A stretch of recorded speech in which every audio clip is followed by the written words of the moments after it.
بسم اللہ الرحمن الرحیم الحمد للہ رب العالمین والصلاة والسلام علی اشرف الانبیاء وسید المرسلین خاتم النبیین محمد وعلی آلہ واہل بیتہ وصحبہ اجمعین اما بعد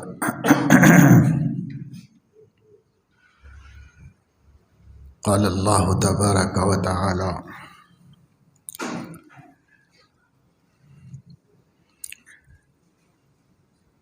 اذ اوى الفتية الى الكهف فقالوا ربنا آتنا من لدنك رحمة وهيئ لنا من امرنا رشدا۔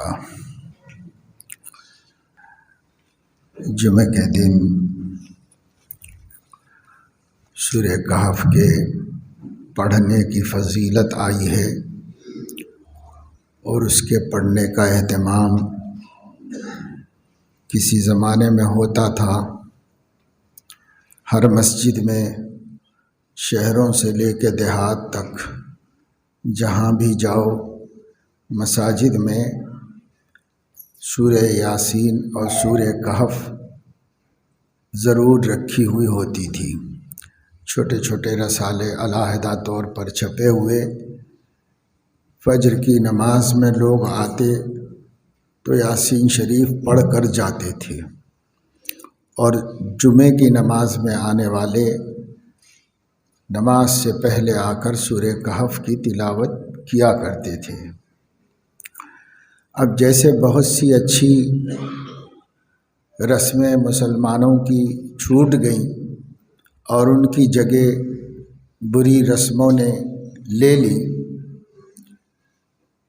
سنتیں چھوٹ گئیں، ان کی جگہ بدعتیں ہمارے سماج کے اندر داخل ہو گئیں، رسول اللہ صلی اللہ علیہ وسلم کی تعلیمات چھوٹ گئیں اور یورپین اقوام کی تعلیمات مسلمانوں نے اپنے لیے پسند کر لی، اسے اختیار کر لیا۔ اسی سلسلے میں یہ بھی ختم ہو گیا کہ مسجد میں آئیں تو جتنا وقت ملے قرآن کریم کی تلاوت کر لیں، فجر کے بعد یاسین شریف پڑھ لیں، جمعے کے دن سورہ کہف کا اہتمام کر لیں۔ حالانکہ جیسے جیسے زمانہ قیامت کے قریب ہوتا جا رہا ہے، دجالی فتنوں کا ظہور بڑھتا جا رہا ہے، اور حضرت علیہ السلام نے سورہ کہف کو دجال اور اس کے فتنوں سے امان کا سبب اور وسیلہ بنایا ہے۔ تو آج بہت زیادہ ضرورت ہے کہ لوگ سورہ کہف کے پڑھنے کا اہتمام کریں، کیونکہ دجالی فتنوں نے چوں طرف سے مسلمانوں کو گھیر رکھا ہے۔ جدھر دیکھو دجال کی سازشیں چل رہی ہیں۔ دجال عربی زبان کا لفظ ہے، اس کی اصل دجل ہے۔ دجل کے معنی ہیں فریب اور دھوکہ۔ آج جتنی مشینریز اور جتنی ٹیکنالوجی وجود میں آ رہی ہے، یہ فریب اور دھوکے کی بنیاد پر وجود میں آ رہی ہے۔ لوگ اس کی وجہ سے طرح طرح کے دھوکوں کے اندر مبتلا ہو رہے ہیں۔ یہ سب دجال سے آنے سے پہلے اس کے اثرات ہیں۔ جیسے نبیوں کے آنے سے پہلے انبیاء علیہم السلام کے اثرات اور اس کی برکات سارے عالم میں دیکھی جاتی تھی، اسی طریقے سے دجال کے آنے سے پہلے وہ کفر کا امام ہے، وہ دجل اور دھوکے کا امام اور رہبر ہے۔ ساری دنیا کی دھوکے اور ساری دنیا کی دجل اور فریب اسی کے ذریعے سے وجود میں آتی ہیں۔ اس وجہ سے سب سے زیادہ ضرورت تھی کہ اس دور میں مسلمان سورۃ الکہف کا اہتمام کرتے۔ پھر سورۃ الکہف حضرت علیہ السلام نے فرمایا کم از کم سورۃ الکہف کی ابتدائی آیتیں پڑھ لیں۔ بعض روایتوں سے معلوم ہوتا ہے آخر کی آیتیں پڑھ لیں۔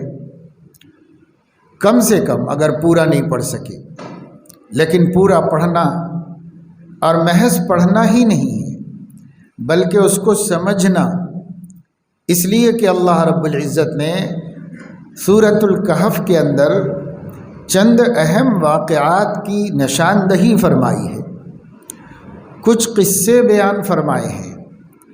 ان کو سمجھنا اور ان کو جاننا ایمان کے استحکام اور مضبوطی کا سبب ہے۔ اس لیے اللہ رب العزت نے سورہ کہف کو ہمارے لیے کہف بنایا، یعنی دجالی آزمائشوں سے پناہ اور حفاظت کا وسیلہ و ذریعہ بنایا ہے۔ قرآن مجید میں اللہ تعالیٰ نے فرمایا ہے ان ھذا لہو القصص الحق وما من الہ الا اللہ الواحد القہار۔ یہ واقعات جو قرآن مجید میں ہیں بس یہی واقعے سچے واقعات ہیں۔ لہو القصص الحق، یہی سچے قصے ہیں، سچی باتیں ہیں، کیونکہ کوئی بھی آدمی کچھ بیان کرے تو اس کی معلومات میں کمی بیشی کا خطرہ باقی رہتا ہے، لیکن اللہ تعالیٰ بیان کریں اور اللہ کی طرف سے سیدنا محمد الرسول اللہ صلی اللہ علیہ وسلم بیان کریں تو اس میں شک شبے کی کوئی گنجائش نہیں رہتی۔ اس لیے قصص الحق، سچی کہانیاں بس یہی ہیں جو قرآن مجید میں ہیں، یا جو حضرت محمد صلی اللہ علیہ وسلم نے بیان فرمائی اور ہم تک صحت سند کے ساتھ پہنچی ہیں۔ وہ واقعات بھی قصص الحق ہیں جو حضور علیہ الصلاۃ والسلام نے بیان فرمائے ہیں۔ تو یہ واقعات اللہ تعالیٰ نے قرآن میں جو اتارے، بالخصوص سورہ کہف کے اندر اللہ رب العزت نے جن واقعات کی نشاندہی فرمائی وہ سب ایمان بنانے والے ہیں، وہ سب یقین کو مضبوط کرنے والے ہیں، آخرت کے عقیدے پر اعتماد پیدا کرنے والے ہیں۔ یہ اللہ رب العزت نے واقعات بیان فرمائے۔ تو سورہ کہف پڑھنا نہ سمجھیں تب بھی ان واقعات کی برکت سے، کلام ربانی کی برکت سے آدمی بہت حد تک محفوظ رہے گا، لیکن اصل منشا تو سمجھنا ہے کہ کیا کیا اللہ نے اس میں بیان فرمایا ہے۔ کم سے کم جو لوگ پابندی کے ساتھ سورہ کہف پڑھتے ہیں انہیں اہتمام کے ساتھ 1 2 3 4 5 مرتبہ سورہ کہف کی تفسیر بھی پڑھنی چاہیے۔ مختصر تفسیر پڑھیں، بس اتنا جتنا اللہ نے بیان فرما دیا ہے، زیادہ اس کی تاریخی تفصیل میں نہ جائیں، کوئی حرج کی بات نہیں ہے اور اس کی کوئی خاص ضرورت بھی نہیں ہے، اس لیے کہ اگر ضرورت ہوتی تو اللہ خود نازل فرماتے، اس لیے اس کی کوئی خاص ضرورت نہیں۔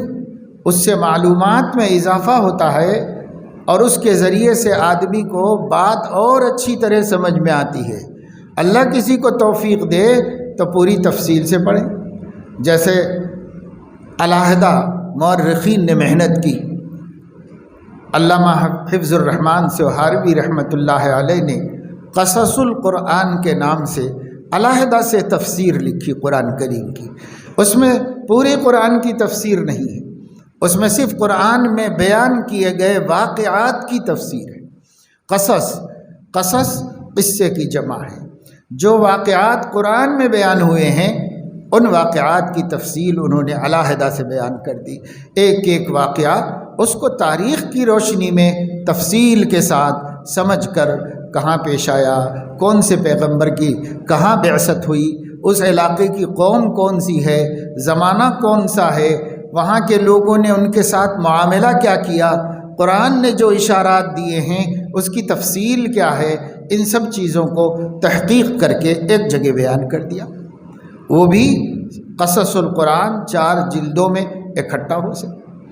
اب لوگ اس زمانے میں تفصیل سے پڑھتے نہیں، تو علماء نے اور بھی سہولت کر دی کہ قصص القرآن کا خلاصہ بھی لکھ دیا کہ بھائی جو واقعہ جتنی تفصیل سے ہے اس میں سے ضروری حصہ لے کر الگ کر کے اس کا خلاصہ بھی شائع کر دیا اور جمع کر دیا۔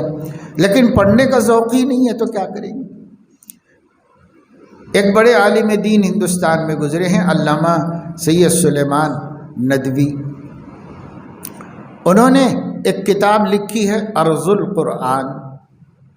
قرآن میں جتنی زمینوں کا، جتنے علاقوں کا ذکر آیا ہے، وہ بستیاں کہاں ہیں، پہلے ان کا نام کیا تھا، آج اس کا نام کیا ہے، اور ان بستیوں کی جو ہے مسافت کیا ہے، اور ان بستیوں میں کون نبی تشریف لائے، اور ان بستیوں کے خصوصیات کیا ہیں، ان کے حالات کیا ہیں، یہ زمینیں کہاں ہیں، عام طور سے آدمی کو سمجھ میں نہیں آ سکتا۔ زمین کا تذکرہ آ جاتا قرآن میں، فلاں علاقہ، وہ علاقہ ہے کہاں آخر، جغرافیائی اعتبار سے دنیا میں کس خطے کو کہا جاتا ہے، اس کے اوپر تاریخی محنت کر کے مستند ترین تاریخ جمع کی، اس کا نام ارض القرآن ہے۔ قرآن کریم کے اندر مثالیں دی گئی ہیں، اللہ نے کئی مثالیں دی اور فخر سے فرمایا کہ ہم بہت اچھی اچھی مثالوں سے بات سمجھاتے ہیں۔ تو اس کا مطلب یہ ہوا کہ قرآن میں بے شمار مثالیں دی گئی، جیسے اللہ تعالیٰ نے سورہ کہف میں خود فرمایا وَاضْرِبْ لَهُم مَثَلَ الرَّجُلَيْنِ وَاضْرِبْ لَهُم مَثَلَ الْحَيَاةِ الدُّنْيَا، دنیا کی زندگی کی مثال دیجئے۔ ایک دو آدمی امیر اور غریب تھے، ان میں ایک مغرور تھا ایک عاجز تھا، ان کی مثال دیجئے۔ تو اللہ تعالیٰ مثالیں بیان فرماتا ہے، تو علماء نے اس پر محنت کی اور امثال القرآن پر مستقل کتابیں لکھ ڈالی کہ یہ قرآن میں مثالیں کتنی آئی ہیں اور کیوں دی گئی ہیں یہ مثالیں، اور ان مثالوں سے اللہ نے کیا سمجھانا چاہا ہے، تو امثال القرآن اس کے اندر آ گئی۔ اسی طریقے سے قرآن کریم کے اندر بعض مقامات ایسے ہیں جو بہت ہی خاص مفہوم اور معنی رکھتے ہیں، ان کو غریب القرآن کے نام سے جمع کر دیا اور قرآن میں بعض آیتیں ایسی ہیں جس کا مطلب سمجھنا بہت مشکل ہے، اس کو علماء نے مشکلات القرآن کے نام سے جمع کر دیا۔ قرآن میں کتنے فنون ہیں، بے شمار فنون اللہ تعالیٰ نے قرآن میں رکھے۔ علامہ فخر الدین صاحب رحمہ اللہ فرمایا کرتے تھے، لوگ کہتے ہیں علم قرآن، میں کہتا ہوں یہ غلط تعبیر ہے، علوم القرآن کہنا چاہیے، کیونکہ قرآن ایک علم نہیں، قرآن سارے علوم کا مجموعہ ہے۔ اور اس میں سے علماء نے جب اکٹھے کرنے، الگ الگ کرنے شروع کیے تو سینکڑوں علوم قرآن سے نکلے، اور قرآن کے بعد علیحدہ مضمون بن گئے، علیحدہ سبجیکٹ بن گئے، لیکن نکالا گیا ان کو قرآن سمجھنے کے دوران، قرآن مجید کی تفسیر میں سمجھ میں آئے یہ علوم جو اللہ نے اس میں بیان فرما دیے ہیں۔ تو میں یہ بات بتا رہا ہوں کہ خیر یہ تو بہت بڑی بات ہے، ذوق و شوق کسی کو ہو جائے، قرآن سے عشق و محبت ہو جائے تو وہ اس کی طرف توجہ دیں گے۔ اب تو بھائی اہل علم بھی علوم قرآن کی طرف کچھ بھی توجہ نہیں دیتے، کیونکہ قرآن مجید صرف رسم رہ گئی نا۔ حضرت علیہ الصلاۃ والسلام کا ارشاد گرامی ہے، یوشک ان یأتی علی الناس زمان لا يبقى من الاسلام الا اسمه ولا يبقى من القرآن الا رسمه، ایک وقت آئے گا میری امت کے اوپر جب اسلام کا صرف نام رہ جائے گا، بس اسلام، ہاں اسلام مذہب ہے، اور آپ کون ہیں؟ میں مسلمان ہوں، بس ختم۔ اسلام ایک مذہب ہے، میں مسلمان ہوں، ختم، اس سے زیادہ کچھ بھی نہیں، نام رہ گیا ہے۔ اب اگر آگے سوال کیا جائے بھائی اسلام کس کو کہتے ہیں، تو اسے حقیقت اسلام نہیں معلوم ہے۔ اگر اس سے سوال کیا جائے کہ مسلمان کس کو کہتے ہیں، تو وہ مسلمان کی حقیقت نہیں جانتا، بس اتنا کہے گا میں مسلمان ہوں، ہمارا مذہب اسلام ہے، بس ختم، اس سے زیادہ نہیں، اور وہ بھی غنیمت ہے کہ جانتے ہیں۔ اور ابھی تو جو ہے جو لوگ اسلام کے پیچھے ہاتھ دھو کے پڑے ہوئے ہیں، ان لوگوں نے تو مدھیہ پردیش کے مدارس میں، دینی مدرسوں میں، مکتبوں میں جو حضرت مفتی محمد کفایت اللہ صاحب رحمۃ اللہ علیہ کی تعلیم الاسلام پڑھائی جاتی ہے، چھوٹی سی کتاب تعلیم الاسلام، جس میں مسلمانوں کو اپنا مذہب بتایا جاتا ہے، ان کا دین کیا ہے، ان کا عقیدہ کیا ہے۔ یہ کتاب کسی دوسرے کو نہیں پڑھائی جاتی، اور کسی دوسرے کو مجبور نہیں کیا جاتا کہ بھائی تم پڑھو تعلیم الاسلام، کسی کو مجبور نہیں۔ تعلیم الاسلام ہے، وہ اسلام کی تعلیم مسلمانوں کو پڑھایا جاتا ہے، لیکن وہاں بھی بعض لوگوں نے اس کتاب کے کچھ سوالات، کچھ جوابات کو نوٹ کر کے اسے بھی چیلنج کیا ہے کہ اس کے ذریعے مسلمان اس کتاب کے ذریعے نفرت پیدا کر رہے ہیں، مسلمان ہندوستان میں قومی یکجہتی کو ختم کر رہے ہیں اور اپنی برتری اور اپنی بالادستی قائم کر رہے ہیں۔ جیسے RSS قائد نے 2 دن پہلے کہا کہ بس مسلمان بے فکر رہے، ڈرے نہیں، اتنا کریں کہ اپنی بالادستی چھوڑ دیں، اپنا بڑاپن چھوڑ دیں، غلام بن جانے اور ماتحت ہو جانے کو اختیار کر لیں، بس اتنا کر لیں اور ڈرنے کی کوئی ضرورت نہیں ملک میں۔ تو یہ جو آئیڈیالوجی ہے، اس کو لے کر اب مدرسوں میں پڑھائے جانے والے میٹر پر، مدرسوں میں پڑھائے جانے والے مواد پر، مضامین کے اوپر بھی اعتراضات شروع کیے جا رہے ہیں۔ لیکن اس کو ہم کیا کر سکتے ہیں کہ ان لوگوں نے تو اب سوچا ہے کہ مدرسوں میں کیا پڑھایا جاتا ہے، بین لگایا جائے، یہ نہ پڑھایا جائے، یہ نہ پڑھایا جائے۔ عالم اسلام میں اس سے پہلے پابندیاں لگ چکی ہیں، عالم اسلام میں ہندوستان سے پہلے پابندیاں لگ چکی ہیں۔ یہ قرآن کی آیتیں نہیں پڑھائی جائیں گی، یہ نبی کی حدیثیں نہیں پڑھائی جائیں گی۔ اب مسلم حکومتوں نے خود اس پابندیاں لگائی ہوئی ہیں کہ یہ آیتیں نہیں پڑھائی جائیں گی۔ جن آیتوں سے دنیا والوں کو دکھ ہو رہا ہے، وہ حدیثیں نہیں پڑھائی جائیں گی جن حدیثوں سے لوگوں کو آبجیکشن ہو رہا ہے، اعتراض ہو رہا ہے، اسے نہیں پڑھایا جائے گا۔ تو اب ہندوستان کے اندر بھی انہی سے سیکھ کے ان لوگوں کو خیال آ رہا ہے کہ صاحب یہ چیز ہم کو نہیں پسند ہے تو کیوں پڑھائی جا رہی ہے، یہ چیز ہم کو نہیں پسند ہے۔ لیکن کوئی یہ پوچھنے والا نہیں ہے بھائی، کسی کا بھائی مذہب دوسرے کو پسند نہیں آتا ہے، نہیں پسند آتا ہے تو کیا کریں؟ اگر ہم کہیں کہ مہابھارت میں اور ویدوں میں یہ باتیں پسند نہیں ہیں ہم کو، تو کیا آپ اس پہ پابندی لگائیں گے؟ اگر ہم کہیں کہ ویدوں کے اندر یہ بات پسند ہم کو نہیں پسند ہے تو کیا لگائیں گے پابندی؟ نہیں، اسلام میں ہے تو لگائی جائے گی پابندی، اور کسی مذہب میں ہے تو کوئی پابندی نہیں لگائی جائے گی، اس کی تعویل کی جائے گی، اس کی ضرورت کا اعتراف کیا جائے گا، اس کو کسی خاص قوم کا عقیدہ بتایا جائے گا۔ اور مسلمان بھی تو ایک قوم ہے، ان کا اپنا عقیدہ ہے۔ قانون کہتا ہے اپنا مذہب پڑھ سکتے ہو، اپنا مذہب پڑھا سکتے ہو، اپنے اپنے مذہبوں کی دعوت بھی دے سکتے ہو، یہاں تک قانون نے بنیادی حقوق دے رکھے ہیں۔ لیکن قانون ایک طرف ہے، مشنری ایک طرف ہے، مشنری اپنا کام کر رہی ہے۔ تو اب تو یہ ہے کہ صاحب آپ کون ہیں؟ میں مسلمان ہوں، یہ بولنا بھی نفرت پر مبنی کہلایا جا رہا ہے، یہ بولنا بھی نفرت ہے اور نفرت پیدا کرنا ہے۔ تو ہماری کون سی کتاب ایسی ہے جس کو یہ لوگ نہیں پڑھ رہے ہیں؟ لیکن وہ تعلیم الاسلام جو مسلم بچوں کے لیے لکھی گئی تھی، 100 میں کتنے مسلم بچے پڑھتے ہیں؟ مسلمان کتنے پڑھتے ہیں؟ اور ان بچوں کے باپ کتنے ہیں جنہوں نے کبھی پڑھی تھی یہ تعلیم الاسلام؟ چھوٹے چھوٹے رسالے جس میں اپنے مذہب کے بارے میں بتایا گیا، کوئی مسائل نہیں، کوئی اختلافات نہیں، کچھ نہیں، بس مذہب اسلام کیا ہے اس کے بارے میں بتایا گیا تھا۔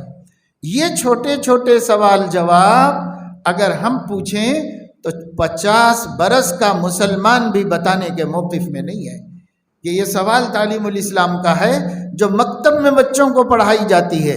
اس کا جواب 50 برس کے مسلمان سے پوچھا جائے، کوالیفائیڈ ہو، پوسٹ گریجویٹ ہو اور بڑی نوکری کر رہا ہو، کلکٹر ہو، ڈپٹی کلکٹر ہو، اس سے اس چھوٹی سی کتاب کے سوالات پوچھے جائیں تو جوابات نہیں دے سکتا، اس لیے کہ بچپن سے اب تک مذہب کے نام سے کچھ پڑھا ہی نہیں ہے، اسلام کے نام سے کچھ پڑھا ہی نہیں ہے۔ جب پڑھا ہی نہیں ہے تو کہاں سے جواب دے سکتا ہے؟ لیکن ذرا شرم کرے مسلمان کہ جو آپ کو مٹانا چاہتے ہیں وہ آپ کی ہر کتاب پڑھ رہے ہیں اور پڑھ کے دیکھ رہے ہیں کہ اس میں کون سی بات پہ آبجیکشن کیا جا سکتا ہے، اس میں کون سی بات پہ اعتراض کیا جا سکتا ہے، اس کے لیے پڑھ رہے ہیں۔ اسلام بچانے کے لیے مسلمان نہیں پڑھ رہا ہے، اسلام مٹانے کے لیے دشمن اسلام پڑھ رہا ہے۔ آپ کی ہر کتاب پڑھ کے دیکھ رہا ہے کہ یہ کون سی کتاب پہ پابندی لگاؤ اور کون سی کتاب کو فتنہ انگیز قرار دو، وہ پڑھ رہے ہیں، وہ جائزہ لے رہے ہیں، وہ دیکھ رہے ہیں جا کر کے۔ آپ نے آج تک جا کے نہیں دیکھا کہ مدرسے میں بچوں کو کیا پڑھایا جا رہا ہے، کبھی جا کے نہیں پوچھا، باہر ہی بیٹھ کے اعتراضات کرتے رہتے ہیں لیکن اندر جا کے کبھی نہیں پوچھا۔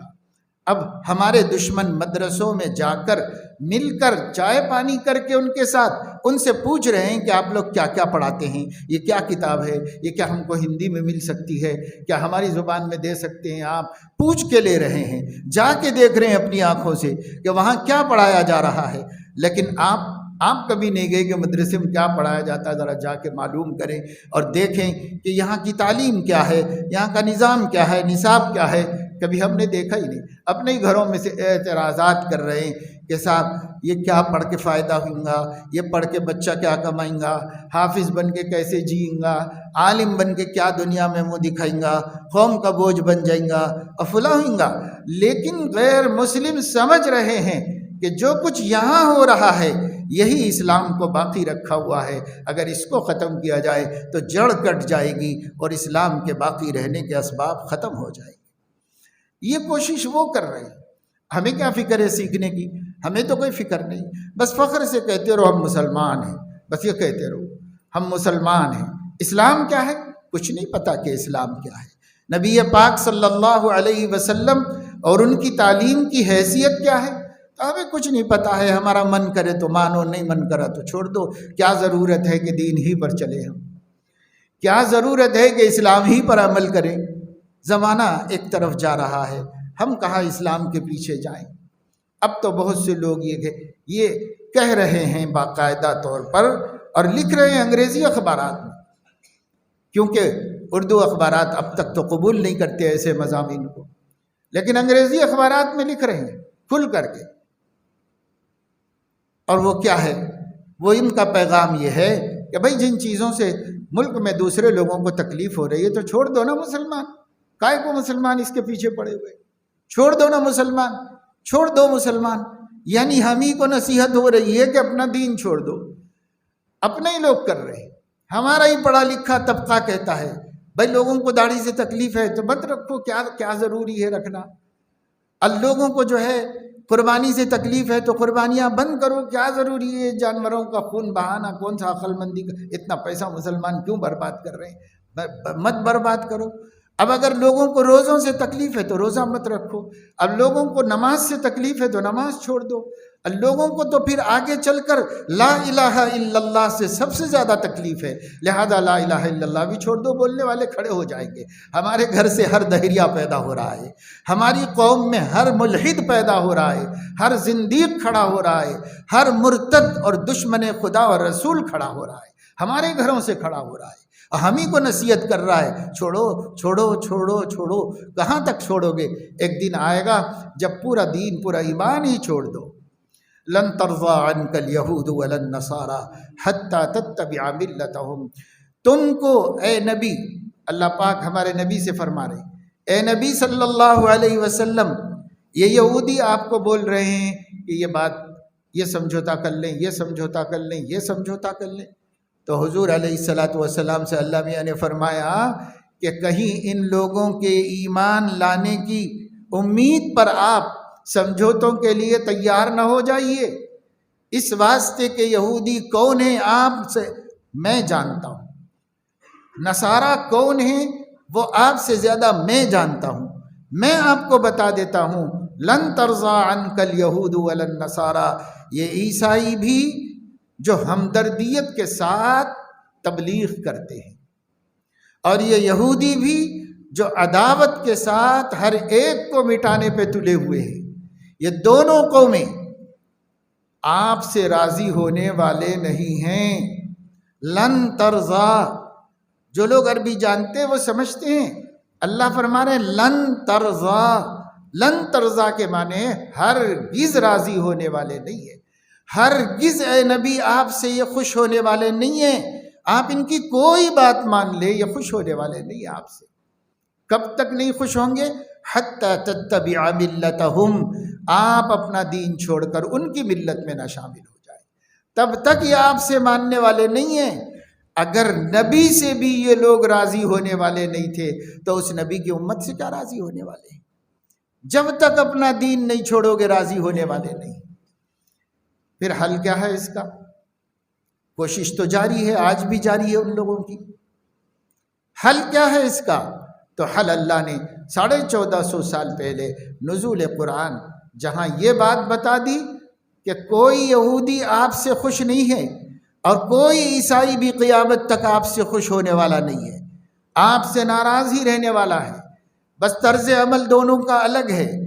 یہودی عداوت اور دشمنی کے اظہار کے ساتھ آپ کے دشمن ہیں اور نصارہ محبت و خلوص کے ساتھ آپ کے دشمن ہیں دونوں دشمن آپ کے۔ کرنا کیا چاہیے؟ قل ان ھدی اللہ ھو الھدی، یہ جواب دے دیجئے سب کو، ہر اس شخص کو جو اسلام سے ہٹانا چاہتا ہے آپ کو، ہر ایک کو جواب دے دیجئے ہدایت وہی ہے جو اللہ نے جس کو ہدایت کہا ہے، اور اللہ نے قرآن کو ہدایت کہا ہے، اور جو وہی قرآن کے علاوہ مجھے دی ہے اس کو ہدایت کہا ہے، جس کے مجموعے کو کتاب و سنت کہا جاتا ہے۔ اللہ نے کتاب و سنت کو ہدایت کہا ہے، بس یہی ہدایت ہے، اس سے ہٹ کے، اس سے ٹکرا کے تم جو بھی مانگو گے ہم اس کے لیے تیار نہیں، اس سے ٹکرائے بغیر تم جو چاہو گے ہم ہر قربانی تمہارے لیے دینے کو تیار ہیں، چاہے تم ایمان بھی نہ لاؤ تمہارے لیے ہم سب کچھ ہمدردیاں رکھتے ہیں، بشرطے کہ ہمارے دین سے مت ٹکراؤ۔ اگر ہمارے دین سے ٹکرا کے بات کرو گے تو ہم اس کو قبول کرنے کے لیے تیار ہیں۔ یہ اللہ نے قرآن میں ہمیں سبق سکھا دیا ہے، یہ سبق پڑھنے کا اب وقت آیا ہے، جب ہم سے چو طرف سے کہا جاتا ہے، اب پرائے تو پرائے اپنے بھی کہتے ہیں یہ چھوڑ دو نا، وہ چھوڑ دو نا، کیا حرج ہے، یہ کیا ضروری ہے، وہ کیا ضروری ہے، وہ کیا ضروری، سارے دین کو پوچھتے ہیں یہ کیا ضروری ہے، کیا ضروری ہے۔ اب بھائی ضروری نہیں تھا تو دین ہی کیوں بنا تھا؟ وہ ضروری نہیں تھا تو کل کے مسلمان کیوں عمل کرتے تھے اس پر؟ ضروری نہیں تھا تو صحابہ کیوں چلتے تھے اس کے اوپر؟ تابعین کیوں ضروری سمجھتے تھے؟ محدثین کیوں ضروری سمجھتے تھے؟ مجتہدین کیوں ضروری؟ سارے مسلمان ضروری سمجھتے آئے، ان کو بھی اب کہتے ہیں لوگ کیا ضروری ہے، چھوڑ دو نا بھائی، لوگوں کو تکلیف ہو رہی ہے تو چھوڑ دو نا، کیا ضروری ہے، کیا ضروری ہے، بس اب کچھ ضروری نہیں ہمارے پاس۔ اور جو لوگ ضد کر رہے ہیں خواہ ان کو کیوں نہیں پوچھا جاتا کہ کیا ضروری ہے کہ وہ اس پہ ضد کرے؟ وہ کیوں نہیں چھوڑ دیتے دوسروں کے خاطر؟ تو دیکھیے اصل بات یہ ہے کہ ہمارے نبی صلی اللہ علیہ وسلم کے فرمان کے مطابق وہن ہمارے اندر پیدا ہو گیا ہے، وہن پیدا ہو گیا ہے۔ حضور اکرم صلی اللہ علیہ وسلم نے ایک پیشین گوئی سنائی، ایک خبر دی آنے والے دور کی، اس کے اندر یہ فرمایا کہ بہت جلد ایسا وقت آنے والا ہے تم لوگوں کے اوپر کہ لوگ جو تم کو مٹا دینا چاہتے ہیں وہ آپس میں اس طریقے سے اکٹھے ہو جائیں گے جیسے دسترخوان پر بھوکے جمع ہو جاتے ہیں۔ دسترخوان بچھا دیا جائے اور اس کے اوپر کھانا لا کے رکھ دیا جائے، اب بھوکے لوگوں کو کھانے کی اعلان کر دیا جائے تو جیسے بھوکے دسترخوان پر گر پڑ کے اکٹھے ہو جاتے ہیں اور ایک دوسرے کو دھکا دے کے آگے بڑھنا چاہتے ہیں، اس طرح تم کو مٹانے کے لیے قومیں آپس میں ایک دوسرے کو پیچھے ڈھکیل کے آگے بڑھیں گی، نہیں ہم مٹائیں گے، ہم مٹائیں گے، ہم مٹائیں گے۔ اور بھوکے جیسے دسترخوان پہ گرتے ہیں ایسے مسلمانوں کے خلاف دشمنان اسلام اکٹھے ہو جائیں گے۔ ظاہر ہے کہ یہ خبر صحابہ کرام کے لیے تو عجیب تھی، صحابہ نہ کسی سے ڈرے نہ کسی سے ڈرنے والے تھے، صحابہ کے لیے عجیب تھی یہ خبر، جنہوں نے بڑی قوموں سے ٹکر لی، جنہوں نے اس زمانے کے سپر پاورز کو ناکو چنے چبوا دیے، وہ صحابہ یہ سن کر پریشان ہو گئے۔ کیا ایسا بھی ہو سکتا ہے یا رسول اللہ؟ کیا اس وقت میں ہم لوگ بہت تھوڑی مقدار میں ہوں گے کہ لوگ بڑی مقدار میں ہمارے اوپر حملہ آور ہو جائیں؟ کیا ہم اس دن تھوڑی مقدار میں ہوں گے؟ تو حضور علیہ السلام نے فرمایا تھوڑی مقدار میں نہیں ہوں گے، اس دن تم لوگ تو بہت بڑی اکثریت ہوگی، تم بہت بڑی تعداد میں رہو گے۔ اس زمانے میں جب یہ ہو رہا ہوگا تم کم نہیں ہوگے، اقلیت نہیں ہوگے، تم بہت بڑی مقدار میں اور بہت بڑی تعداد میں موجود رہو گے، لیکن غصہ ان کا غصہ اس سیل، تمہارا بھرم بس اتنا ہوگا جیسا سیلاب کے اوپر جھاگ ہوتا ہے، بس اتنا بھرم ہوگا تمہارا۔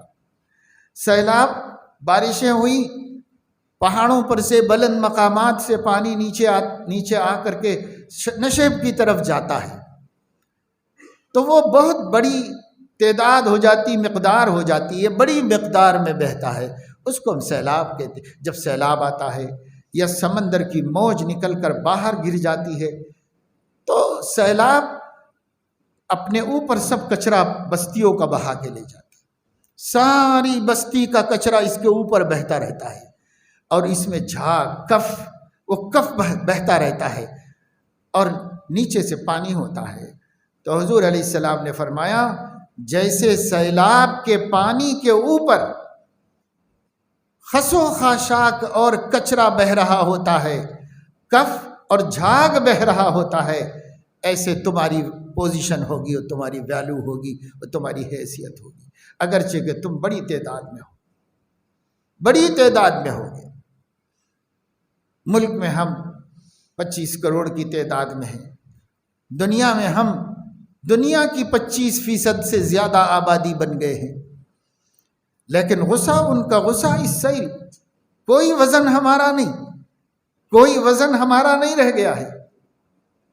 صحابہ کرام نے پوچھا یا رسول اللہ ایسے کیسے ہو جائے گا؟ تو فرمایا کہ تمہارے اندر وہن کی بیماری پیدا ہو جائے گی۔ تو صحابہ نے پوچھا کہ یہ وہن تو نئی بیماری ہے، اب تک سنا نہیں ہم نے، یہ کون سی بیماری ہے؟ اس بیماری کی تعریف کیجیے۔ تو حضور علیہ السلام نے فرمایا حب الدنیا و کراہیت الموت، دنیا کی بے جا محبت اور موت سے ڈر، خوف۔ حب الدنیا و کراہیت الموت، اس کے مجموعے کو 3 حرف کا ایک لفظ ہے وہن، وہن، واو ہے نون، وہن۔ وہن کیا ہے یا رسول اللہ؟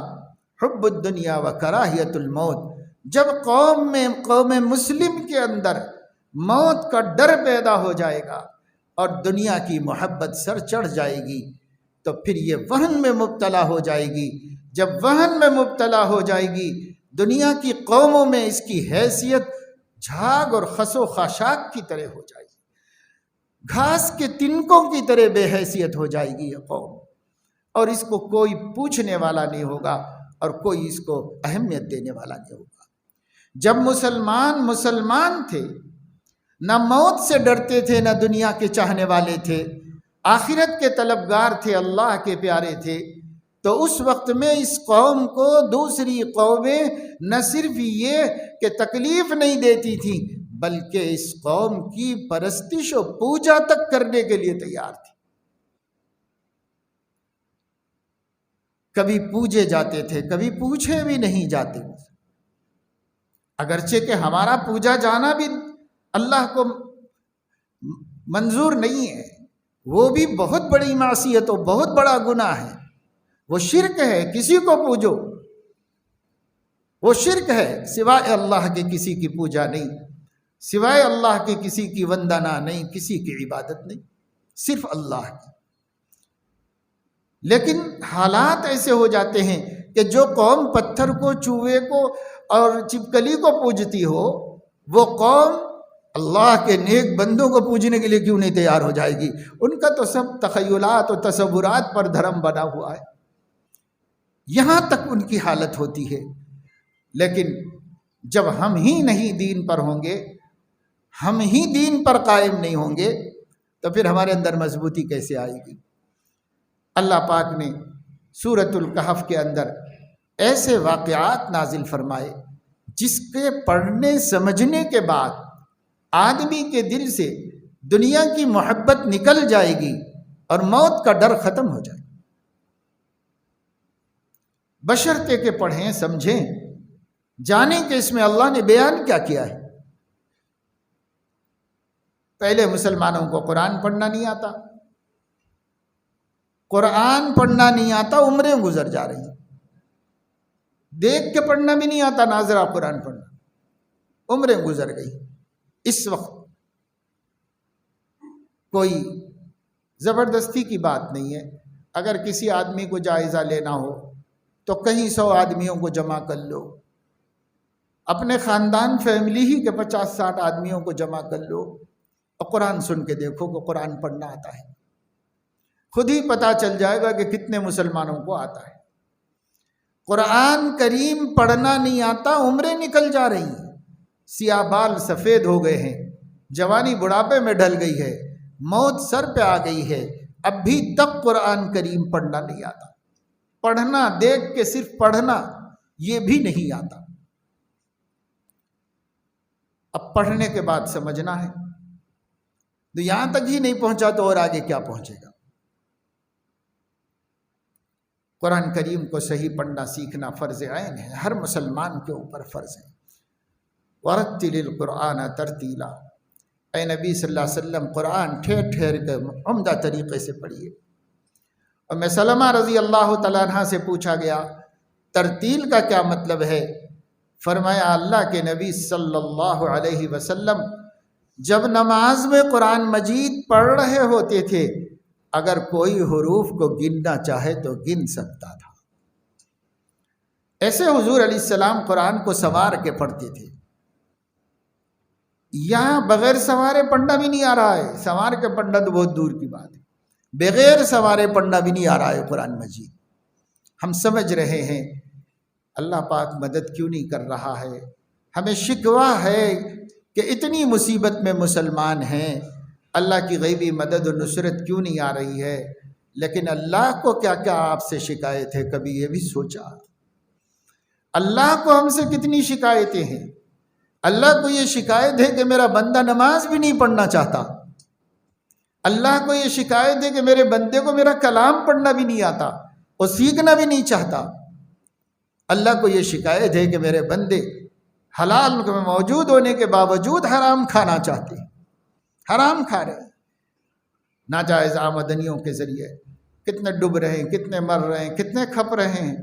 جو نیا دھندا کاروبار آ جائے، یہ اطمینان کیے بغیر کہ اسلام میں اس کی کیا پوزیشن ہے، بس شروع پیسے لگانا شروع لگا رہے ہیں، اور کروڑوں میں ڈوبتے جا رہے ہیں مسلمان، پھر بھی وہی دھندے کر رہے ہیں، پر اللہ کے بتائے ہوئے جائز و حلال طریقے پر کاروبار کرنے کے لیے تیار نہیں ہے مسلمان۔ جلد بازی ہے، خلق الانسان عجولا، ایسی جلد بازی کہ بس اب دیکھتے دیکھتے میں ایک مہینے میں بہت مالدار ہو جاؤں، دیکھتے دیکھتے دولت مند ہو جاؤں۔ اچھے خاصے گھرانے کا ایک نوجوان بس یہ کرنسی وہ کرنسی، یہ نکلا وہ نکلا، اس میں ڈال کر بس چاہتا تھا کہ سال 2 سال 5 سال میں کروڑ پتی بن جاؤں، تو خود بھی ڈوبا، اپنے خاندان کے دوستوں کے احباب کے کروڑوں روپے ڈبا کر اب حیران پریشان اور خودکشی کر لوں کہ مر جاؤں کہ کہیں بھاگ جاؤں کہ سولی پہ لٹک جاؤں کہ کیا کروں، بس اس کے اندر۔ یہ مصیبت میں کون لایا؟ آپ خود آئے، اللہ تو نہیں لایا۔ اللہ پاک نے تو بڑا اچھا پیارا طریقہ سکون سے زندگی گزارنے کا دیا ہے اپنے حبیب کی شکل میں اور ان کی تعلیمات کی شکل میں، مگر ہم کو نہیں چاہیے نا نبی کی تعلیمات، ہم کو نہیں چاہیے اسلامی احکامات۔ ارے کیا حلال حرام لے کے بیٹھے، دنیا کہاں سے کہاں پہنچ گئی، بینکوں سے سود لے لے کر کے کتنے بڑے بڑے کاروبار کر رہے ہیں لوگ۔ یہ حلال حرام کیا ہے؟ دنیا کہاں سے کہاں چلی گئی، دنیا کہاں سے کہاں چلے گئی۔ ارے بابا، اگر اللہ رب العزت نے کسی کی غذا غلاظت بنا دی ہے تو وہ غلاظت کھا کے ہی پرورش پائے گا نا۔ خنزیر کیا کھا رہا ہے، کتے کیا کھا رہے ہیں؟ جس کی غذا اللہ نے جو بنائی ہے وہی کھا کے پرورش پا رہے ہیں، موٹے مستنڈے ہو رہے ہیں۔ لیکن اگر یہی آپ بکری کو کھلا دو تو بکری نہیں کھا سکے گی، وہ مر جائے گی، وہ ختم ہو جائے گی۔ اسی طریقے سے اللہ نے حلال مومنین کے لیے رکھا ہے۔ کلوا من طیبات ما رزقناکم واشکروا للہ ان کنتم ایاہ تعبدون۔ اگر تم صرف خدا ہی کو پوجتے ہو تو ہماری دیوی صرف طیبات کھا سکتے ہو، پاکیزہ چیزیں پی سکتے ہو، پاکیزہ چیزیں کھا سکتے ہو، نہ ناپاک کھانے کی اجازت ہے، نہ ناپاک پینے کی اجازت ہے، نہ ناپاک کو برتنے کی اجازت ہے۔ کلوا من طیبات ما رزقناکم واشکروا للہ، اللہ کا شکر ادا کرو کہ اللہ نے دنیا کی سب سے بھلی چیزیں تمہاری روزی بنائی، اللہ نے دنیا کی سب سے پاکیزہ چیزیں تمہاری روزی بنا دی، شکر ادا کرو۔ اگر تم اسی کے بندے ہو تو نہ حرام کھاؤ، نہ پیو، نہ پہنو، نہ کماؤ، نہ لو، نہ دو۔ اگر تم اسی کے بندے ہو، اور اگر تم اللہ کے بندے نہیں ہو تو جو چاہے کرو۔ تو جو اللہ کے بندے نہیں ہیں ان کو دیکھ کے ہمارے منہ میں کیوں پانی آ رہا ہے بھائی؟ اللہ نے ان کے لیے حلال و حرام کی تمیز نہیں رکھی۔ وہ خبیثات کھائیں گے، خبیث عمل کر رہے ہیں، اللہ کو نہیں مان رہے، اللہ کی وحدانیت کے قائل نہیں ہیں، اللہ کی ہمدردی اور مہربانی کے قائل نہیں ہیں، اللہ کے خالق و مالک ہونے کو نہیں مانتے، اللہ تعالیٰ کے معبود برحق ہونے کو نہیں مانتے، الہ واحد ہونے کو نہیں مانتے، تو وہ اللہ تعالیٰ کے نزدیک خبیث بندے ہیں۔ اور جنہوں نے مان لیا سچائیوں کو وہ اللہ کے نزدیک طیب بندے ہیں۔ الخبیثات للخبیثین والخبیثون للخبیثات۔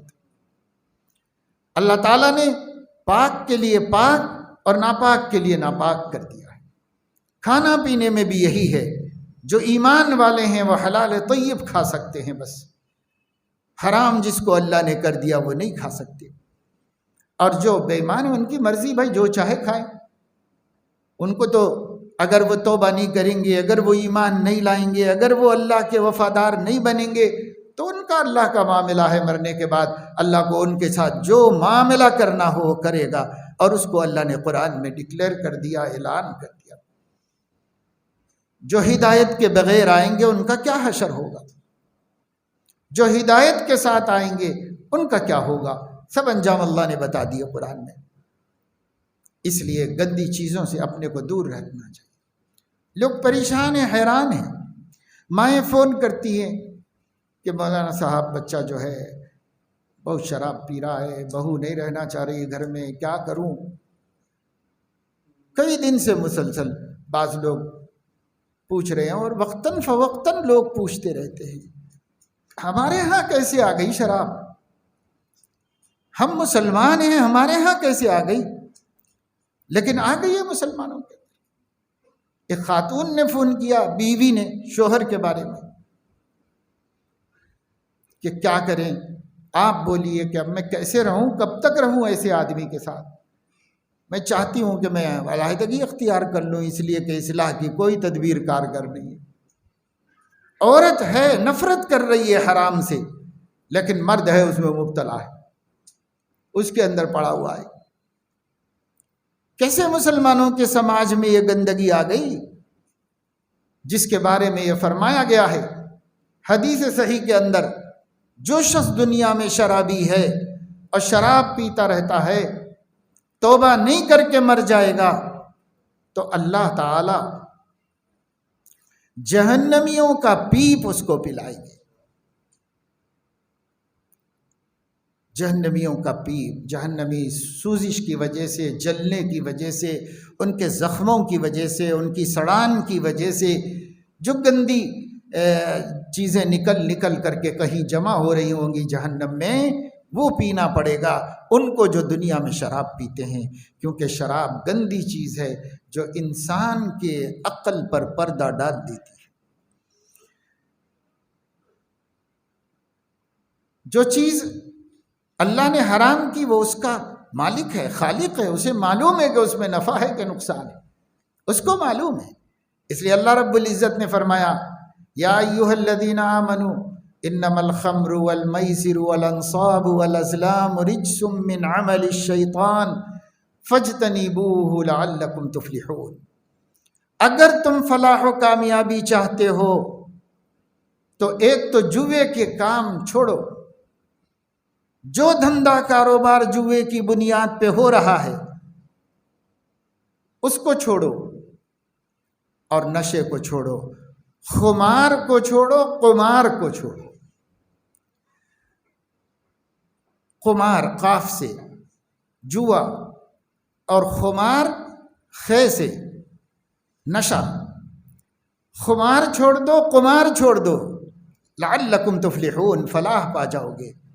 لیکن چھوڑنا تو دور کی بات ہے، مسلمانوں کے سماج میں دن بدن اضافہ ہے، جوئے والے کاروبار بھی چل رہے ہیں، بعض نمازی حاجی بھی کر رہے ہیں، اور یہ شراب آ گئی، کیسے آ گئی، چھوڑنے کو تیار نہیں، کاروبار کر لے رہے ہیں، کما رہے ہیں اور نشہ کر رہے ہیں، نشہ کر رہے ہیں، نشہ کر رہے ہیں۔ بال بچے کدھر ہیں، بیوی کدھر ہے، بچے کدھر ہیں، کیا ہو رہا ہے؟ ان نشے بازوں کو کیا فکر ہے کہ ان کی بیوی کہاں کہاں جا رہی ہے؟ ہیں اللہ کی ایسی بندیاں بھی جو اللہ کا خوف لے کر سہم کر زندگی گزار رہی ہے، لیکن پھر ایسی بھی ہو سکتی ہیں کہ شوہر کو جب ان کی طرف توجہ نہیں اور پی کے پڑا رہتا ہے تو وہ کسی اور کی طرف متوجہ ہو جائے۔ انسان ہے، انسان کے سینے میں دل ہے، دل ہی تو ہے نہ سنگ و خشت، درد سے بھر نہ آئے کیوں۔ کوئی پیار کی محبت کی بات کرتا ہے، شوہر سیدھی سی بات بھی نہیں کرتا تو جو دوسرا محبت سے بات کر رہا ہے دل تو اسی کی طرف جھک جائے گا۔ دل تو دل ہی ہے نا، کیا ہوگا؟ نہیں، اسے کچھ پرواہ نہیں ہے شراب کی وجہ سے کہ بیوی کہیں کسی دوسرے کے ساتھ تو نہیں بھاگ جائے گی، ڈر ہی نہیں ہے۔ بچے کدھر جائیں گے؟ آوارہ ہو جائیں گے، فٹ پاتھیے ہو جائیں گے، پاکٹ پلیئر ہو جائیں گے، بدماش ہو جائیں گے۔ ہو جانے تو کیا کرنے کا ہے؟ بچے پیدا کیا اور چھوڑ دیا اور خود نشے میں دھت ہے۔ لا حول ولا قوت الا باللہ۔ مسلمان کبھی اس کے نام سے بھی نفرت کرتا تھا، نام سے بھی مسلمان کو نفرت تھی۔ پیارے آقا صلی اللہ علیہ وسلم نے تو جن برتنوں میں شراب بنائی جاتی تھی اس دور میں، ایک ایک برتن کا نام لے کر ان کے استعمال پر پابندی لگا دی، ایک ایک برتن کا نام لے کر۔ بعض مرتبہ گفٹ ملتے ہیں لوگوں کو، بڑی بڑی قیمتی چیزیں، اور اس پر کسی شراب کا اشتہار ہوتا ہے، چھوٹی سی چٹ لگی ہوئی ہوتی ہے، پرنٹ ہوتا ہے۔ اگرچہ کہ محدثین و فقہا یہ فرماتے ہیں یہ پابندی ایک مصلحت سے تھی اور ختم ہو گئی، لیکن نفرت شراب سے اتنی مسلمان کے دل میں ہونی چاہیے کہ وہ اپنے ذریعے سے شراب کی تشہیر کو بھی برداشت نہ کرے۔ جب اس کے گلاس پہ پرنٹ ہے اور وہ اس میں پانی پیش کرے گا تو تشہیر تو ہو رہی ہے۔ لا تعاونوا علی الاثم والعدوان، گناہ کے کاموں میں اور ظلم کے کاموں میں مددگار مت بنو۔ یہ بہت قیمتی سیٹ ہے یہ۔ اگر قیمتی ہوگا تو کیا کریں گے؟ اللہ کی رضا اور ناراضگی سے بھی زیادہ کوئی قیمتی چیز ہو سکتی ہے؟ اللہ تعالیٰ سے بھی زیادہ کوئی قیمتی ہے؟ دل میں اگر اللہ کی عظمت و معرفت ہوتی تو قیمت کی کیا حیثیت ہے؟ کروڑوں کی کوئی حیثیت نہیں، اس کی کوئی حیثیت نہیں۔ ہم انگلینڈ میں ایک نوجوان کے پاس گئے، ان کے گھر پر انہوں نے دعوت رکھی تھی، بہت بڑا دولت مند آدمی تھا، اس کی دکان ہی سمندر کے اندر تھی۔ اس سے آپ اس کے کروفر اور دولت مندی کا اندازہ کریں۔ ان کے گھر میں گئے تھے تو ایسے علاقے میں ان کا مکان تھا جہاں بڑے بڑے کروڑ پتیوں کے ولاس تھے، بڑے بڑے، عام کالونی میں نہیں تھا، وہ بہت بڑے علاقے میں۔ وہاں گئے، ان کا اپنا شاندار گھر تھا، کھانا وانا کھلایا۔ وہاں پر کانسے کے قیمتی مورتیاں رکھی، انتہائی قیمتی مورتیاں رکھی ہوئی تھی۔ بات آئی ایسے ہی کھاتے کھاتے کہ یہ مورتیاں کیوں آپ نے گھر میں رکھی ہیں؟ بڑی خوبصورت اور بہت شاندار مورتیاں رکھی ہوئی۔ انہوں نے کہا کہ یہ گفٹ میں مجھے ملے ہیں، پارٹیز میں یہاں وہاں جاتا ہوں تو وہاں گفٹ میں ملے اور یہ بہت قیمتی ہے۔ ایک کی طرف اشارہ کر کے انہوں نے کہا کہ یہ ہندوستانی 1 کروڑ روپے کی، لیکن یہ گفٹ میں آئے ہیں تو ایسے ہی جمع کے رکھ دیا ہوں سجا کر۔ جب انہیں بتایا گیا کہ فرشتے نہیں آتے، مجسمے گھروں میں نہیں رکھے جاتے، تصویریں گھروں میں نہیں رکھی جاتی، اور پھر اس سے شرک کا دروازہ کھلتا ہے، آگے چل کے لوگ مشرک بن جائیں گے، انہی چیزوں کو نسلیں پوجنا شروع کر دیں گی۔ شرک شروع اسی طرح ہوا حضرت نوح علیہ السلام کے بعد، پھر ہمارے گھروں میں بھی نسلوں میں شروع ہو سکتا ہے۔ تو پڑھا لکھا آدمی تھا، سمجھدار آدمی تھا، بات اس کی سمجھ میں آ گئی، نوجوانی کے جنون جذبات کیسے ہوتے ہیں۔ لیکن اس کے باوجود جب ہم کھانا کھا کے نکلے، رخصت کرتے ہوئے انہوں نے کہا کہ مولانا صاحب میں آج ہی اپنے گھر سے نکال دوں گا اور سمندر میں پھینک دوں گا، کسی دوسرے کو بھی نہیں دوں گا، جب اتنی بری چیز ہے تو ہم اسے نہیں رکھیں۔ تو کروڑوں کی چیز بھی اگر اللہ ناراض ہے تو جس کو اللہ کی قدر معلوم ہے وہ اس کی قدر کچھ بھی نہیں سمجھتا، اللہ کی قدر کے سامنے وہ نکال کے پھینک سکتا ہے۔ لیکن آج ہمارا حال یہ ہے کہ پھگٹ کی فری کی تصویر جو ہمارے موبائل میں ہے نکال دو بھائی، اسی سے شرک کے راستے کھلتے ہیں، ختم کرو۔ نہیں، وہ اپنے اسٹیٹس پہ رکھا ہوا ہے۔ کس کی ہے؟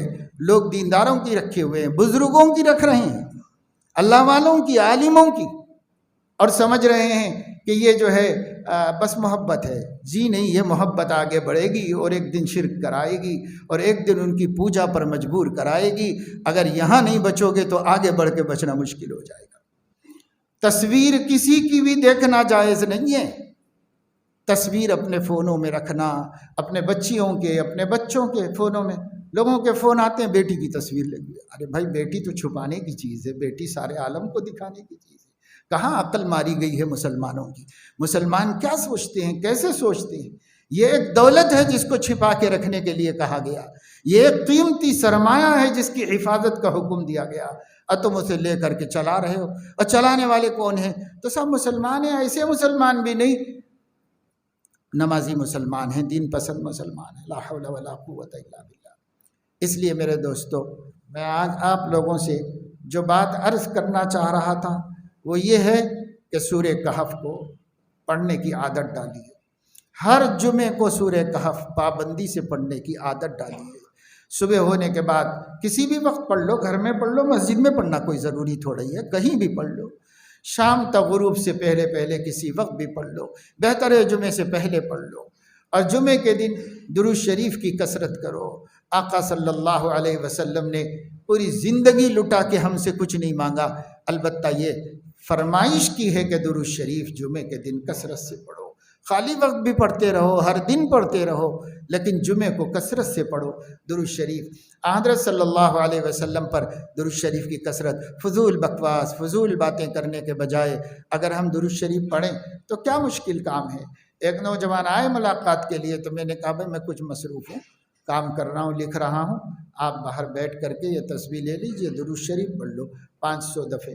تھوڑی دیر کے بعد آئے، انہوں نے کہا کہ پڑھ لیا۔ ان کا پڑھ لیا، گھڑی دیکھا، آدھا گھنٹہ لگا، آدھا پون گھنٹے کے اندر 500 دفعے درود شریف پڑھ لیا۔ کتنی بڑی دولت حاصل ہو گئی، 500 دفعے اس نے درود شریف پڑھا ہے، اور اللہ رب العزت نے کتنا اس کے اوپر اب رحم فرمایا ہے۔ من صلی علی واحدۃ صلی اللہ علیہ عشرا، نبی نے فرمایا جو ایک دفعہ مجھ پر صلی اللہ علیہ وسلم کہہ دے گا، چند سیکنڈ میں کہہ دے گا، 10 رحمتیں اللہ اس پر نازل فرمائیں گے۔ آج اس دور میں ہم اللہ کے رحم و کرم کے کتنے محتاج ہیں، اور اتنی آسانی سے بھی ہم کو رحمت مل سکتی ہے، لیکن ہم رحمتیں نہیں لے رہے۔ اس کا یہ مطلب نہیں ہے کہ فرائض واجبات چھوڑ کے ہم یہ کام کرتے بیٹھیں۔ فرائض واجبات کے بعد جو کمپلسری اور لازمی کورس ہے عبادت کا، وہ تو کرنا ہی کرنا ہے، سب کو کرنا ہے، اور اس کے بعد یہ بھی ہم کریں۔ تو درود شریف، سورہ کہف کا پڑھنا، پھر سورہ کہف کو سمجھنا، اس کا اہتمام کریں، ہر مسلمان کرے۔ بالخصوص میں ہمارے نوجوان بچوں سے کہوں گا کہ آپ 1 2 3 4 مرتبہ بستی میں کسی بھی عالم کو پکڑ کے اس سے خواہش کیجئے کہ ہم لوگ جڑتے ہیں، ہم کو سورہ کہف کی تفسیر بتا، سورہ کہف کی تفسیر سنو، بہت نفع ہوگا، بہت فائدہ ہوگا۔ جتنی مشکلات دین پر ثبات میں محسوس کر رہے ہو، سب مشکلات ہوا ہو جائیں گی، اور آپ اپنے اندر ایک انرجی، ایک طاقت، ایک پاور محسوس کریں گے، اور من کہے گا دنیا کی کوئی طاقت مجھے خدا کی توحید سے ہٹا نہیں سکتی، اور دنیا کی کوئی طاقت مجھے اپنے نبی کی محبت سے ہٹا نہیں سکتی، یہ دل کہے گا۔ اگر آپ وہ سب واقعات کو سمجھ لو جو اللہ نے سورہ کہف میں بیان فرمائے ہیں، ان چند نوجوانوں کا واقعہ جو ایک جابر ظالم مشرک بادشاہ کے سامنے پیش کر دیے گئے تھے مگر توحید پرست تھے، ان کی ہمت کا واقعہ تفصیل سے اللہ نے قرآن میں بیان فرمایا ہے۔ اور اللہ رب العزت نے واقعہ بیان فرمایا 2 لوگوں کا، ایسے 2 لوگ، ایک امیر تھا اور متکبر تھا، اور بے ایمان و کافر تھا، اور ایک غریب تھا، مسلم تھا، اور عاجز تھا، متواضع تھا۔ دونوں مگر دوست تھے، ان دوستوں کا انجام کیا ہوا؟ اس انجام کو اللہ نے تفصیل سے بیان فرمایا۔ ایسا عبرتناک انجام ہے، آنکھیں کھلی رہ جاتی ہیں اور آدمی کا دل اللہ کی ذات عالی سے مضبوط ہو جاتا ہے، اس کے دل میں اللہ کی قدرت، عظمت، طاقت، قدرت کی معرفت حاصل ہو جاتی ہے۔ اسی لیے اللہ نے نازل فرمایا ہے ان ھذا لہو القصص الحق، یہی سچی کہانیاں ہیں، یہی سچے واقعات ہیں جو میں نے نازل فرمائے ہیں۔ اور اسی میں اللہ رب العزت نے دنیا کی زندگی اور آخرت کی زندگی کی مثال دی ہے۔ اسی میں اللہ تبارک و تعالی شانہ نے حضرت موسیٰ و حضرت خضر علیہ السلام کی ملاقات اور ملاقات کے بعد ان کی صحبت اور اس اثنا میں پیش آنے والے 3 عظیم الشان واقعات جو آدمی کے ایمان و یقین کو ثریا تک پہنچانے والے ہیں، ایسے یقین واقعات اللہ تعالیٰ نے اس کے اندر بیان فرمائے، اس میں عبرتیں رکھی، اس میں سبق رکھی۔ اسی طریقے سے اللہ رب العزت نے ایک بادشاہ کے بارے میں تذکرہ فرمایا کہ اس بادشاہ نے کس طریقے سے اللہ تعالیٰ کی تائید و مدد سے دشمنوں سے انسانوں کو بچایا اور محفوظ کیا۔ ذوالقرنین، اس کا تذکرہ اللہ تعالیٰ نے اس کے 3 سفروں کا تذکرہ فرمایا، ایک اس کا مشرق کا سفر، انتہائی مشرق کا، اور انتہائی مغرب کا سفر، اور ایک درمیانی سفر۔ تینوں سفروں کا اللہ نے قرآن میں ذکر فرمایا سورہ کہف کے اندر۔ اس پر سورہ کہف ختم ہو گئی اور اخیر میں اللہ تعالیٰ نے لوگوں کو متوجہ کیا اور بتایا کہ اگر تم آخرت کے خسارے اور گھاٹے سے بچنا چاہتے ہو، اور اگر تم اللہ تعالیٰ کے سامنے کامیاب اور بامراد ہو کر جانا چاہتے ہو تو تم شرک سے اپنے کو بچا لو۔ اگر تم شرک سے بچ گئے تو پھر کامیابی میں کوئی، حدیث پاک میں آتا ہے کہ اللہ کے نبی صلی اللہ علیہ وسلم نے فرمایا تو اللہ کے حق کی حفاظت کر، اللہ تیرے حق کی حفاظت کرے گا۔ صحابہ نے پوچھا کہ اللہ کا ہم پر کیا حق ہے، ہمارا اللہ پر کیا حق ہے؟ تو فرمایا اللہ کا تم پر حق یہ ہے کہ تم شرک مت کرو اللہ کے ساتھ، اور اللہ کا تم پر حق یہ ہے، تمہارا اللہ پر حق یہ ہے کہ اگر تم شرک نہیں کیے تو تمہاری بخشش ضرور فرمائے گا، تمہاری مغفرت ضرور کرے گا، یہ اللہ پر تمہارا حق ہے۔ لیکن ہم سمجھتے ہیں خالی مندر میں جانے کو شرک کہا جاتا ہے۔ اب تو اللہ بچائے کتنے مسلمان وہ بھی کر رہے ہیں، بس وہ رواداری کے نام پہ، یکجہتی کے نام پر، امن و امان کے نام پر پتہ نہیں کیا کیا بہانے ہیں، ان بہانوں سے صریح شرک کرتے ہوئے مسلمانوں کے سیاسی لیڈر، قائدین دکھائے جا رہے ہیں باقاعدہ میڈیا میں، اور وہ جا کر کے صریح شرک بھی کرنے کے لیے تیار ہیں۔ لیکن ہم لوگ بہت سے جیسے مسجد میں بیٹھے ہوئے ہیں صریح شرک تو نہیں کرتے، مگر بہت سے ایسے کام ہیں جو مشرکانہ اعمال ہیں اور ہمیں اس کا علم نہیں ہے اور ہم اس میں مبتلا ہوتے ہیں۔ تو اللہ تعالیٰ تو یہ نہیں دیکھے گا کہ بھئی تم کو نہیں معلوم تھا، دین سیکھنا تو فرض ہے نا۔ ایمان کیا ہے، توحید کیا ہے، شرک کیا ہے، کفر کیا ہے، نفاق کیا ہے، اخلاص کیا ہے، سب مسلمانوں کو معلوم رہنا چاہیے۔ نہیں معلوم ہونا کوئی عذر نہیں ہے، اس لیے ان سب چیزوں کا علم حاصل کریں گے اور اس کے لیے علماء سے قریب رہیں گے، ان سے دوستی کریں گے، تو نتیجہ یہ ہوگا کہ ہم بچیں گے شرک سے، کفر سے، نفاق سے، اور اس سے بچیں گے تو انشاءاللہ کتنے بھی بڑے گناہ گار ہوں گے اللہ کریم معاف فرمائے گا۔ اللہ تعالیٰ سزا دے کے معاف کرے گا یا بغیر سزا دیے معاف کر دے گا، مگر معاف کرے گا اللہ رب العزت اگر ہم ایمان سلامت یہاں سے لے جا سکیں۔ اس وجہ سے بھائی اس کی طرف توجہ دیجئے، دھیان دیجئے، اور قرآن مجید سے اپنے کو قریب کیجئے، مانوس کیجئے، اور قرآن کریم کو سمجھیے۔ قرآن میں جو طاقت ہے ہم کو بدلنے کی، دنیا کی کسی کتاب میں وہ طاقت نہیں ہے، اور قرآن کریم کے اندر اللہ رب العزت نے جو تاثیر رکھی ہے وہ دنیا کے کسی قول میں، کسی کی زبان میں وہ تاثیر اللہ پاک نے نہیں رکھی ہے۔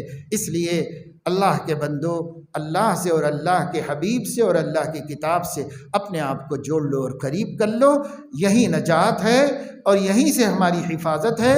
اس کے علاوہ جہاں جائیں گے وہاں مار ہی کھائیں گے اور ذلیل ہی ہوں گے، کوئی عزت نہیں ملے گی، کوئی کامیابی نہیں ملے گی۔